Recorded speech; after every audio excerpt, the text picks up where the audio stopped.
હાલો family, કેમ છો બધા? મજામાં? તો સ્વાગત છે તમારું ફરી મારા એક નવા મિની બ્લોગમાં. તો બધાને જય માતાજી, જય દ્વારકાધીશ. અને આજે તો અમારે જવાનું તો દ્વારકા, તો અમે નીકળી ગયા દ્વારકા જવા માટે. અને રસ્તામાં અડધે પહોંચ્યા એટલે મને તો લાગી ગઈ ભૂખ.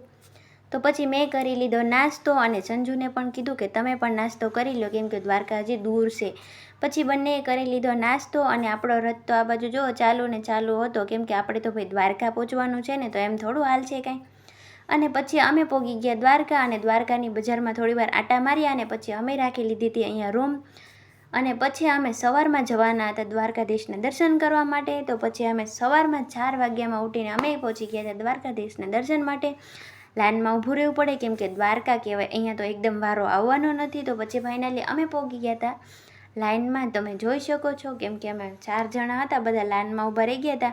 પ્રસાદ ને એવું બધું અમે લઈ લીધું હતું. અને છે ને પછી કપાળ પર સરસ મજાનું રાધે રાધે પણ લગાવી લીધું હતું હો.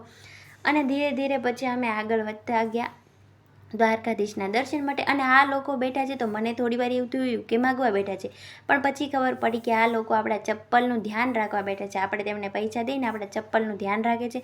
અને અહીંયા મોબાઈલ તો અલાઉડ નહોતો, એટલે પછી અમે ગયા દ્વારકાધીશના દર્શન કરવા માટે. અને ફાઇનલી દર્શન કરીને બહાર આવ્યા તો અહીંયા અંજવાળું થઈ ગયું હતું. તો પછી અમે દ્વારકાધીશના દર્શન કરી લીધા. તો અમે તો દ્વારકાધીશના દર્શન કરી લીધા. અને તમે પણ કોમેન્ટમાં જય દ્વારકાધીશ લખી દેજો. અને મારો વિડીયો ગમ્યો હોય તો લાઇક, કમેન્ટ, શેર અને સબસ્ક્રાઈબ કરવાનું ભૂલતા નહીં. જય દ્વારકાધીશ, બાય બાય.